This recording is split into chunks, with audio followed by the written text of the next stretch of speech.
I am not your grandmother. You're a stranger to me because you're the child of a low-educated woman, so you don't get a present. You're being ridiculously presumptuous. It is truly blatant grandchildren discrimination. While the other grandchildren receive gifts, my daughter is left out. If we're strangers, so be it. From now on, we will remain strangers. Goodbye, mother-in-law. I am Kate Woods, 35 years old. I got married at 28 and now live as a family of 3 with my husband and our daughter. Our daughter's name is Zoe, a lively 5-year-old preschooler. Every day, she enjoys her time at preschool, coming home covered in mud.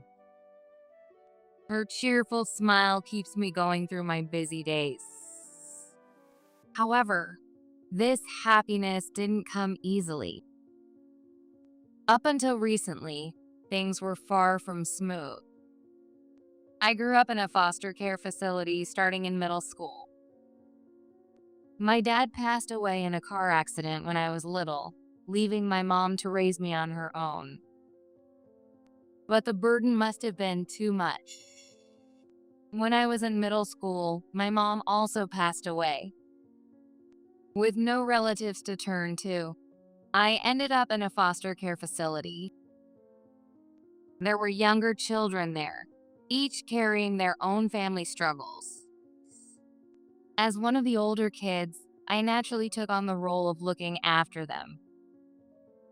After graduating high school, I had no choice but to live independently. I moved into a cheap apartment and got a clerical job at a company. The once lively life became quiet all of a sudden, and I often felt lonely. However, as the months passed, I grew accustomed to this quiet lifestyle and found some peace of mind. One day, I happened to pass by a wedding venue and saw a bride and groom descending the chapel stairs, with the bride wearing a beautiful wedding dress. At that moment, the world before me seemed to come alive with vibrant colors. Until then, I had been aimlessly drifting through life, but at that moment, a grand dream was born in me. From then on, I worked hard toward my dream. A few years later, at the wedding of my friend from the foster care facility, I met a man. That man was my now husband, Kyle Woods. Are you a friend of the bride? Yes, we grew up together. Are you acquainted with the groom? Yes, we work at the same company. He's my colleague. As we casually chatted, we hit it off. We began dating soon after. Kyle graduated from a prestigious university and works in the sales department of a trading company, what you'd call an elite. But he's a kind person who never flaunts it. His gentle nature attracted me, and we eventually got engaged. Then came the day to visit Kyle's family home for the first time. This day turned out to be one of the most unforgettable moments of my life. Nice to meet you.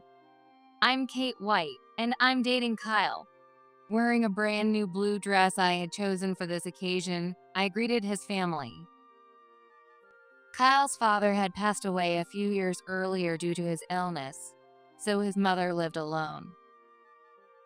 Nice to meet you. So, you're the one Kyle chose. I was looking forward to meeting the wonderful woman he mentioned, but you're quite plain.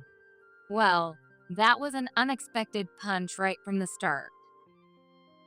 Perhaps Kyle takes after his father in kindness. Mom, what are you saying? Of course, she dressed modestly for a formal introduction. Kyle quickly stepped in to defend me, giving me a sense of relief. However, his mother didn't ease up on her criticism. Which university did you attend? After all, your career depends on where you went to school, right? My son, my oldest son, and his wife all graduated from the same university. In other words, we're an elite family. What about you? His mother, Susan, looked me over as if she were sizing me up. Of course, I didn't have the opportunity to attend college. What? Don't tell me you only graduated high school? I couldn't lie, so I said, well, I didn't go to college, but I did attend a fashion school. Before I could finish, my mother-in-law's eyes widened. Wait a minute, Kyle. Is she serious? She didn't even go to college. Are you okay with her? She almost lunged at him, demanding an explanation. Kyle smiled and calmly replied, It's fine. Kate is much more capable than most college graduates. she shot back. What are you talking about? Your job depends on your college degree. You got into that top company because of your prestigious university, didn't you? Honestly, what were her parents thinking? Speaking of which, what do Kate's parents do? Well, my parents have passed away. My dad died when I was young, and my mom passed away when I was in middle school. What? Then who raised you? Did you live with some relatives who took you in? No, I grew up in a foster care facility. Excuse me? Wait a second. Are you telling me you were raised in a foster facility? No wonder you're poorly educated. Her attitude was dripping with disdain as she looked down on me.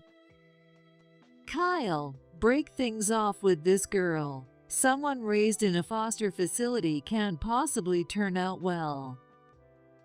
Mom, calm down. Her background doesn't matter. Kate has worked so hard on her own and achieved so much. That's why she's successful in her. Just as Kyle began to speak, she interrupted, saying, "That's right. What kind of job you have is important. So, what do you do? What kind of work does someone with a low education and a foster care background do?" Well, I graduated from a fashion design school and now work. She cut me off.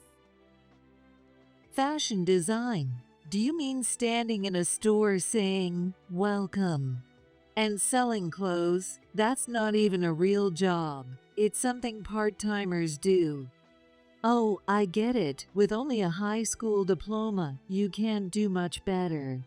No, I don't sell clothes, but I design them. Design? Are you saying you work in a factory? That's even worse. I thought most clothing production had moved overseas, but to think there's a place like that nearby. Unbelievable. She turned into a mocking expression. Mom, Kate's designs are amazing. I was blown away the first time I saw her work. But she interrupted him too. Sure, I suppose it's impressive to be able to do something you can't.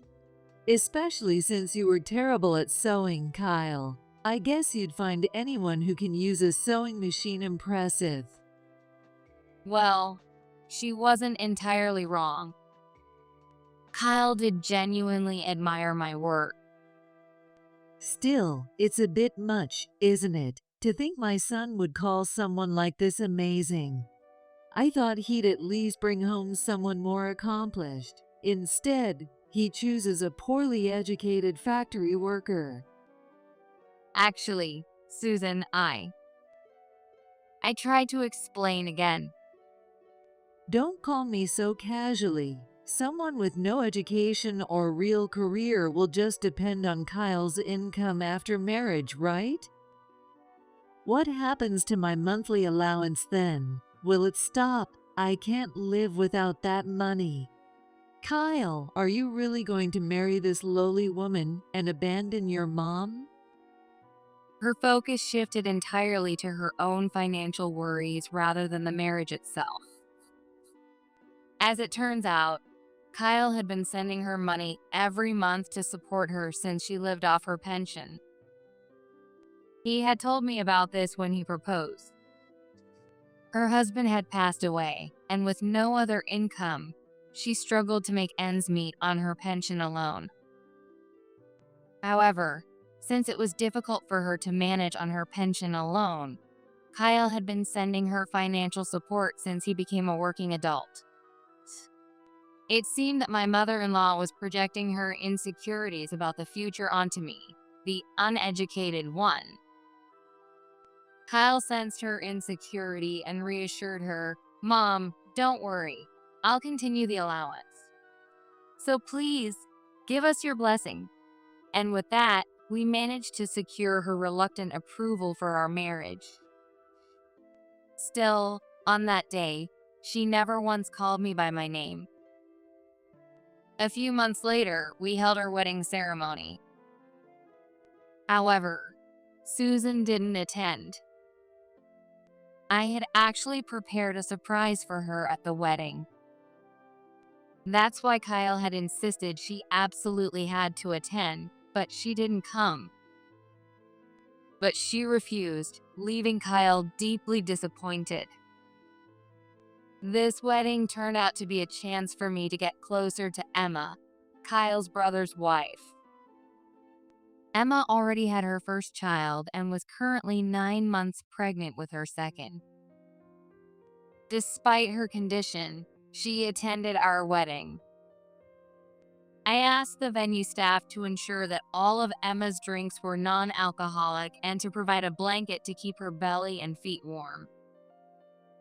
Perhaps because of that, she kindly said, "Kate, you're so thoughtful. And today's wedding is absolutely beautiful. You have such great taste. I'm so glad we'll get along." Honestly, after my experience with Susan, I was worried about getting along with my husband's family. But thanks to Emma, I felt like I could manage the relationships. A month later, Emma safely gave birth to her second baby. When I visited the hospital to congratulate her, I unexpectedly ran into Susan. "Oh, Susan." I can't believe you went through with the wedding, even though I said I wouldn't attend. Her sarcasm was already in full swing. You came here to celebrate this little one, didn't you? Here, would you like to hold the baby? Emma handed the baby to Susan, and it seemed the adorable baby melted her bitterness, at least temporarily, so she didn't direct any further sarcastic remarks at me. "Thank you so much, Emma." Even though Kyle and I were married, my relationship with Susan remained strained. After the wedding, I discovered I was pregnant, and the following year, I gave birth to my little girl. However, unlike with Emma, Susan didn't come to meet her newborn granddaughter. But Emma, despite having 2 young children of her own, came to visit me. Kate, congratulations. "Thank you, Emma. I'm sorry you went out of your way to come, especially with such young kids.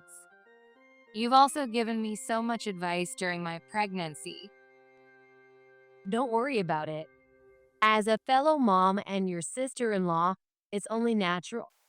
The first pregnancy can feel so isolating, you know? It was the same for me.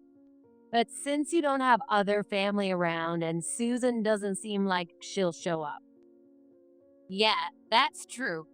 Although I informed Susan about my pregnancy, she never showed any concern for me.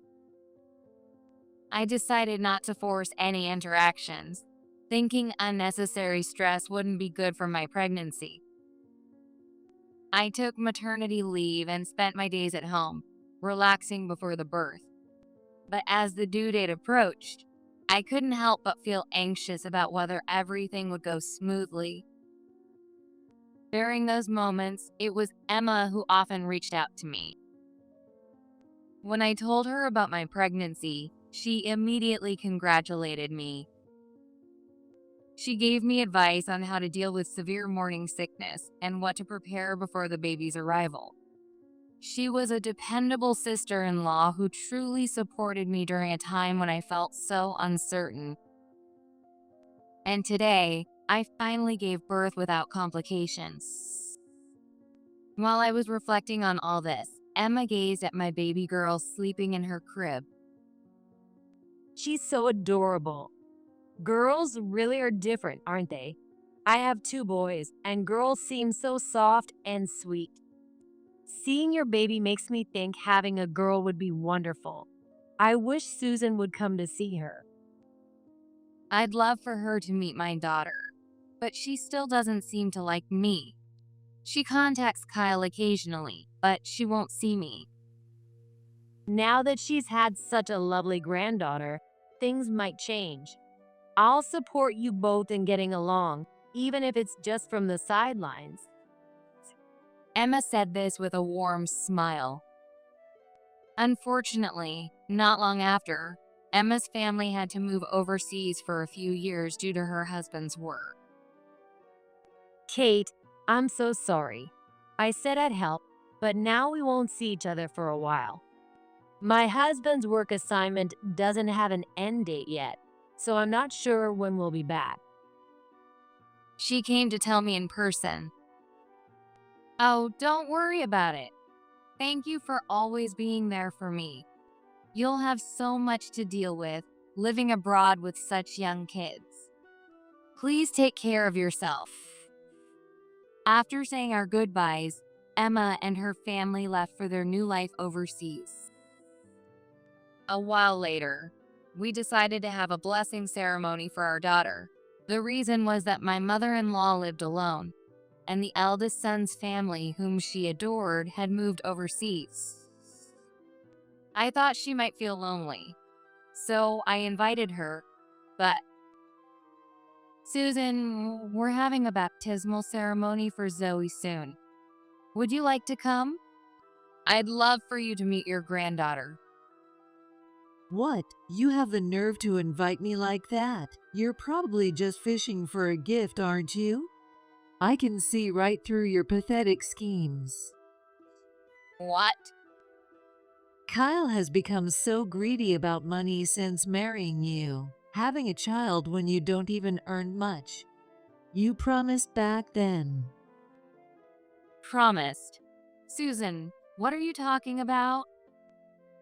Don't play dumb with me. You stole Kyle from me, and now you're pulling this? This is why I can't stand lowly, uneducated women like you. With that, she abruptly hung up the phone. I had no idea what was happening. 5 years have passed since then. My relationship with my mother-in-law remains as strained as ever.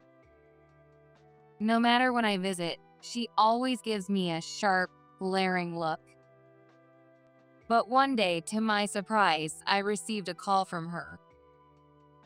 Hello? Wait, Susan, is everything okay? Did something happen? Since it was unusual for her to call me, I thought something might have happened. Do I need a reason to call? Anyway, guess what? They're coming back. She sounded unusually cheerful. What? Who's coming back? Really? You still don't know this family at all. My eldest son's family is finally coming back from overseas. I'm so excited to see my adorable grandkids again. While she always treats us coldly, Susan has an inexplicable fondness for her eldest son's family. You do have another adorable granddaughter, you know. I muttered this to myself. We've introduced our daughter to her during Christmas holidays and summer visits, but she's always indifferent. It feels like she still doesn't acknowledge my daughter as her grandchild. Susan continued talking. So we're throwing a welcome party at my house. You'll take care of all the preparations. Even someone with your background should be able to handle that, right? Since it's late December, make it a Christmas-themed party. You work in fashion, so you should be able to manage that, right? Sure, I was happy about Emma's family returning. I didn't mind decorating or preparing for the party, but the way she asked irked me.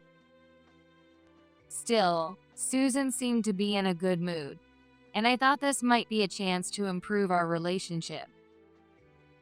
At least, that's what I naively hoped at the time. The day of the party arrived. To get things ready before Emma's family arrived, I went to Susan's house with my 5-year-old daughter Zoe. We loaded the car with a medium-sized Christmas tree, ornaments, and ingredients from home. As expected, Susan hadn't prepared anything. The moment she saw Zoe and me, she said, You're late. Hurry up. My eldest son, Mark's family will be here soon. Oh, where's Kyle? Sorry, Kyle got called into work. He'll be coming later. Yes, my husband was originally supposed to come with us, but he was called into work at the last minute. So, it ended up just the two of us arriving first. Oh, fine. Just get to it. As usual, she was curt. By now, both Zoe and I were used to her demeanor. While we were decorating together, we heard the front door open. Hello, Susan. How have you been? Emma entered with her two now much bigger children. Susan's attitude changed instantly as she warmly greeted them. Welcome. I'm doing great. It must have been cold outside. Come in. Come in. Oh, wait. Just you and the kids. Where's Mark? Sorry. Mark had to stop by the office to check in since we just got back. He'll be here later. Oh, what a shame. So this is John, and that's Alex. Grandma's here. Boys are just so precious, aren't they? She doted on Emma's kids so openly that it was almost embarrassing. Noticing that Zoe and I were there, Emma turned to us. Oh, Kate, you're here too. It's been a while, Zoe. You've grown so much. Isn't it fun dressing up girls? Today's outfit is adorable. Your mom has such great taste. Zoe beamed with happiness, smiling ear to ear. Emma's thoughtful nature was, as always, remarkable. But Susan ignored Emma's kind words and suddenly said, as if something had just occurred to her, Oh, that's right. It's a Christmas party, so we need to give presents to these adorable kids. with that, she brought out some presents. Here, this is for John, and this one's for Alex. I hope you both like them. Thank you, Grandma. Hearing the children's gratitude, Susan beamed at Emma's kids and said, These children are so smart. They know how to properly say thank you. Seeing this, Zoe hesitantly asked, Grandma, what about Mike? Susan's expression instantly turned furious. Your present. How greedy of you. How dare you be so presumptuous? I'm not your grandmother, so of course there's no present for you. What? Zoe was visibly shocked and immediately burst into tears. Mom, why am I being scolded? Did I do something bad? She clung to me, crying uncontrollably. Susan then turned her venomous words toward me. Teaching your child to beg for presents. This is exactly why I can't stand lowly, uneducated people like you. You and your daughter are a stain on this family. My sons all graduated from prestigious universities, but you're just a high school graduate who can only do low-level work. People like you are no family of mine. You're strangers. That was the last straw. Susan, that's too much. Today, you had Zoe and me decorate your house, and now you're calling us strangers? Oh, but you are strangers. You're not related to me by blood. And who's to say the child you gave birth to is even Kyle's? I wouldn't be surprised if someone with your background had questionable relationships. At this point, even Emma intervened. Please, Susan, the kids are here.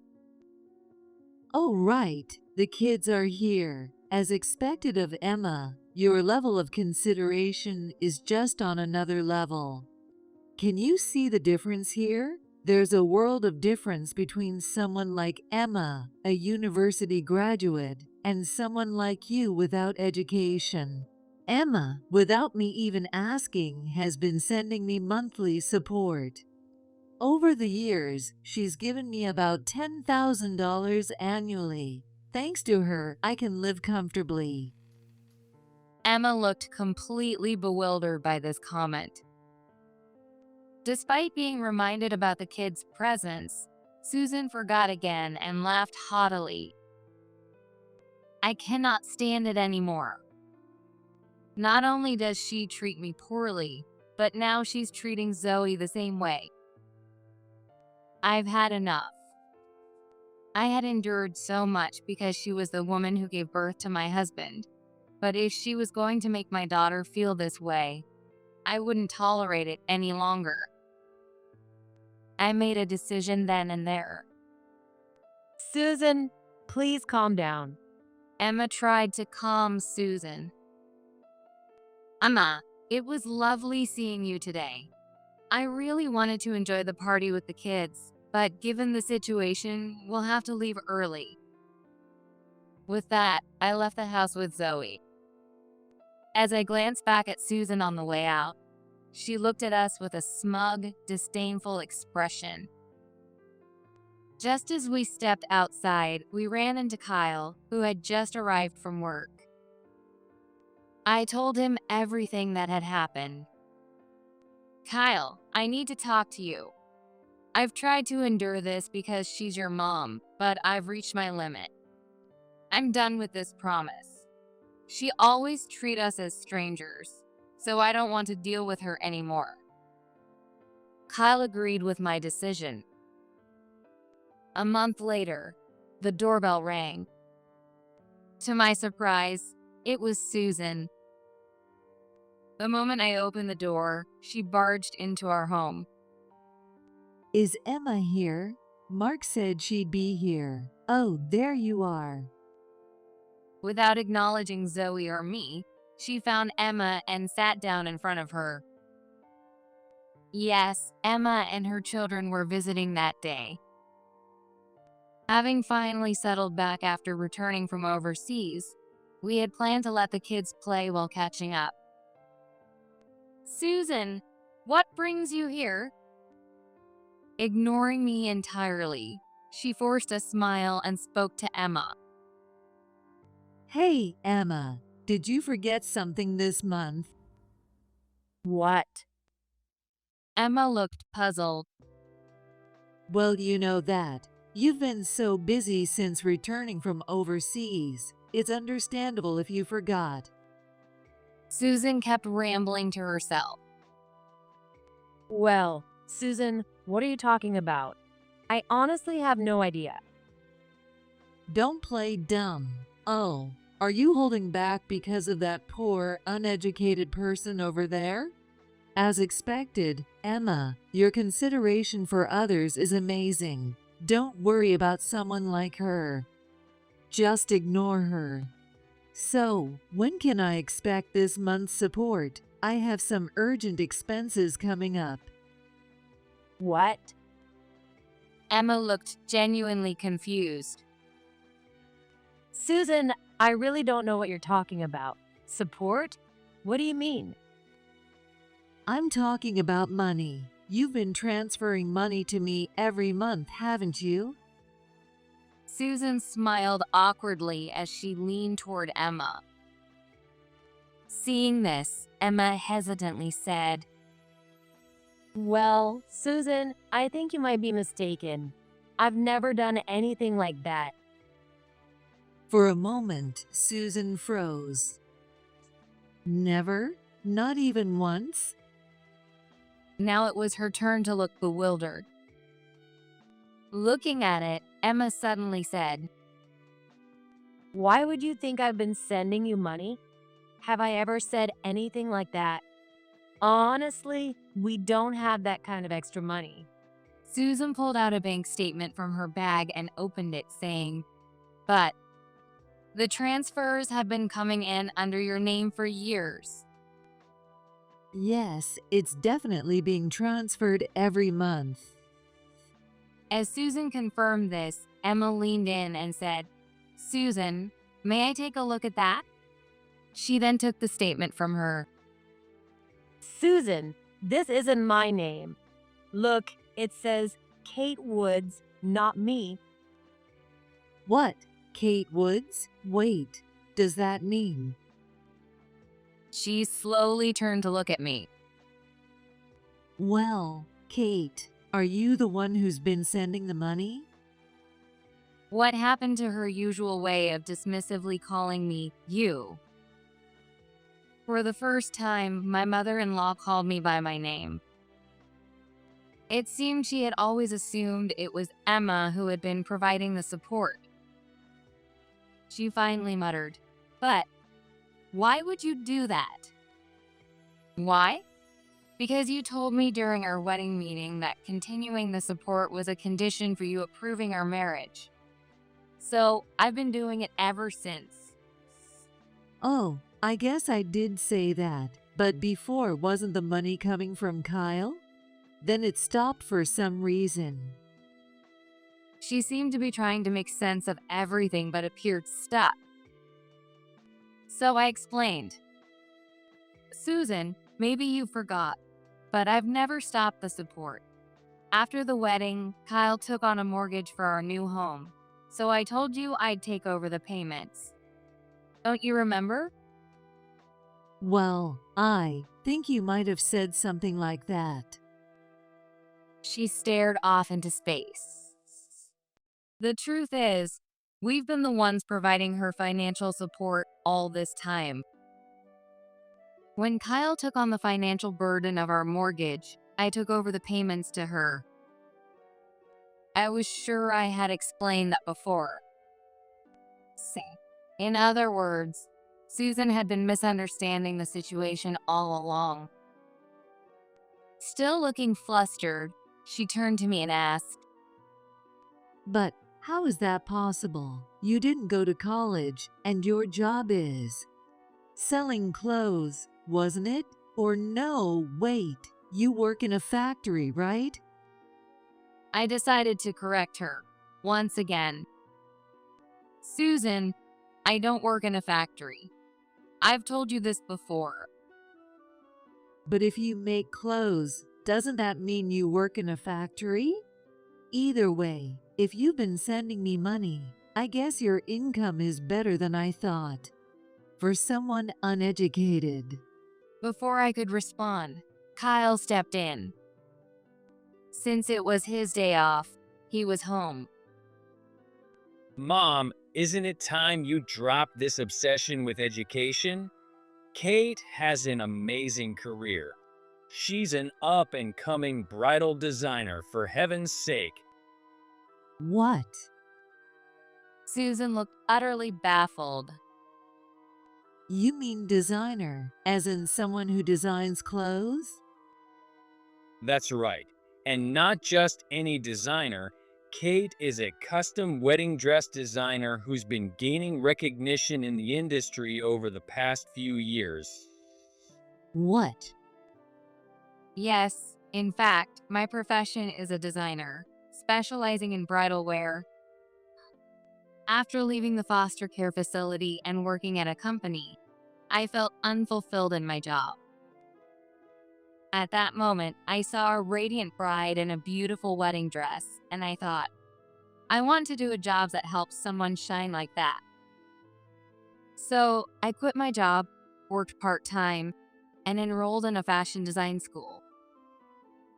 After graduating, I joined a company that specialized in custom wedding dresses. Under the guidance of a senior designer, I honed my skills and eventually became a full-fledged designer. When I was pregnant with Zoe, I took maternity and parental leave, but now I've returned to work and resumed my career. Seeing Susan's disbelief, Kyle brought over a bridal magazine. Look at this. See the designer credited for these dresses? That's Kate. The magazine featured several dresses that I had designed. In recent years, my work has gained a strong reputation, leading to a special feature on my designs. What? A high school graduate's name in a magazine? Susan sat down on the floor, visibly stunned. Seeing that, Emma recalled my wedding and said, Susan, you didn't know about Kate's work? She's one of the top 5 bridal designers in the industry. I've seen her name in magazines often. The dress she wore at her wedding was absolutely stunning. Why didn't you tell me about your job? This time, she suddenly snapped, her face turning bright red, so I calmly explained. I tried to tell you multiple times, but you wouldn't listen. And when I planned to show you at the wedding by wearing one of my own designs, you didn't even attend. What? Yes, I designed and wore my own wedding dress, hoping my mother-in-law would see and understand my work. And yet, it was my mother-in-law who completely stood us up. I can't believe Kate is such a renowned designer. She muttered as if trying to process it. Then, as if snapping out of it, she said, Then why wasn't there a payment this month? If you're such a famous designer, you must be doing well financially. Don't be stingy.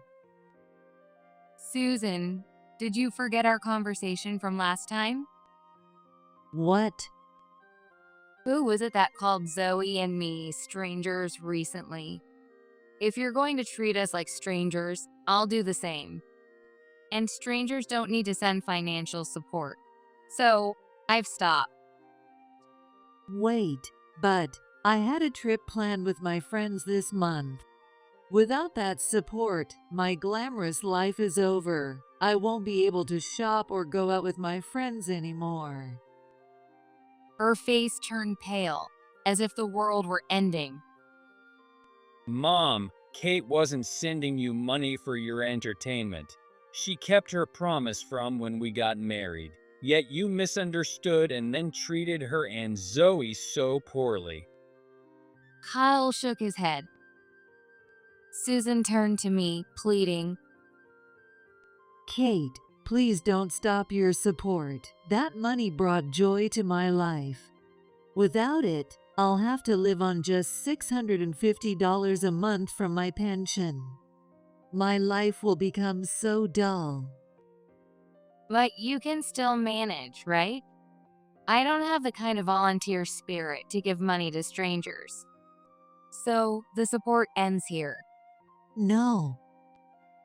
Susan let out a wail, her face filled with despair.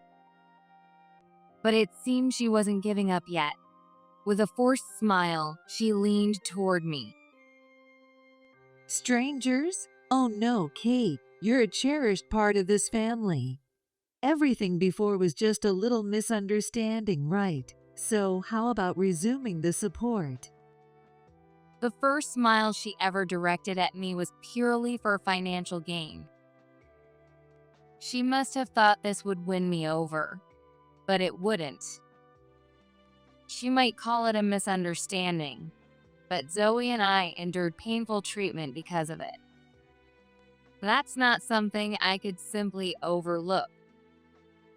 Recalling the recent events, I calmly said, Susan, you may call it a small misunderstanding, but it hurt Zoe deeply. Kyle and I have discussed it, and we're considering cutting ties with you entirely. Hearing this, she turned to Kyle, desperately. Kyle, please don't cut ties with me. I only have you and Mark left. Through tears, Susan pleaded, but my husband replied calmly. Mom, you're the one who treated my family as strangers. Even though you've said countless hurtful things, I thought eventually you'd come to accept us. I guess I was wrong. I'm truly grateful for everything you did to raise me, but I can't stay connected to someone who hurts my wife and child. Have you even once apologized to Kate? Have you reflected on your actions? Please, don't be so harsh on me. Fine, I'll apologize now. Kyle, Kate, I'm so sorry. Please forgive me. Susan sobbed uncontrollably, her face a mess of tears, and my husband looked visibly uncomfortable watching her.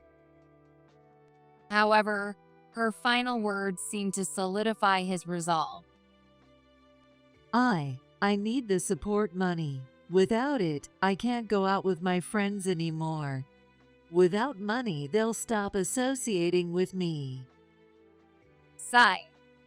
So, in the end, it wasn't about family at all. She just wanted the financial support. All right, we're done here. Please leave now. Kyle said coldly, ushering her out.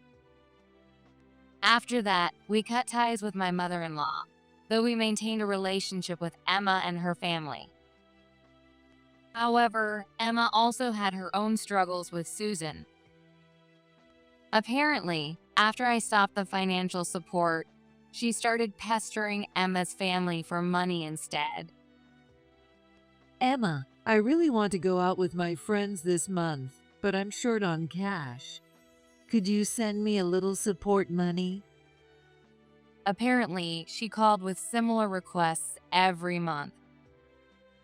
But Emma was a stay-at-home mom, and while her husband was a successful salesman with a prestigious degree, raising children is expensive for everyone. Their mortgage and car payments were also a burden. You'd think she could understand that, but it seemed she only cared about herself. After persistently badgering them for money, Emma's husband finally told her they'd cut ties if it continued. After that, she reportedly became much quieter. Because of this, Emma's family hasn't completely cut ties with her, but they seem to be growing increasingly distant. A few months later, I unexpectedly ran into Susan. It happened at a supermarket one evening after 7 p.m. Zoe was with Kyle, so I didn't need to worry about her. Sigh. I was running late again today. Recently, international orders have increased, and I've been traveling overseas frequently for work. That's how well my business has been going. Even though I was busy, I wanted to relax and spend quality time with my family when I was home, so I decided to keep dinner simple. That's why I stopped by the supermarket to pick up some ready-made meals. I had never run into her at this supermarket before, so I wasn't prepared for it. I thought about pretending not to notice her, but Susan was acting suspiciously. At the prepared food section, I assumed she was worried about being seen picking items with discount stickers, but that wasn't it. Instead of looking for half-off stickers, she directly stuffed the food into her bag. I never imagined I'd witness a family member committing a crime. Susan! I called out impulsively. She froze and turned to me. Oh, Kate. This isn't what it looks like. I just put it in the wrong place by mistake. But now that I look at it, I don't need it after all. Goodbye. Saying that, she put the pack of prepared food back on the shelf and quickly walked away from me. I suppose I stopped her from committing a crime. A few months later, Emma told me Susan had become a recluse. Perhaps due to emotional stress, Susan began shoplifting repeatedly and eventually became a habitual offender. She kept shoplifting at nearby grocery stores, which eventually made her infamous in the neighborhood. Children called her the shoplifting grandma, and adults treated her with disdain. Because of all this, she stopped interacting with her neighbors entirely and became a recluse. It was hard to believe that someone who once loved going out with her friends had ended up like this. Well, it seemed like a case of karma finally catching up with her. 3 years later, I became a world-renowned bridal designer.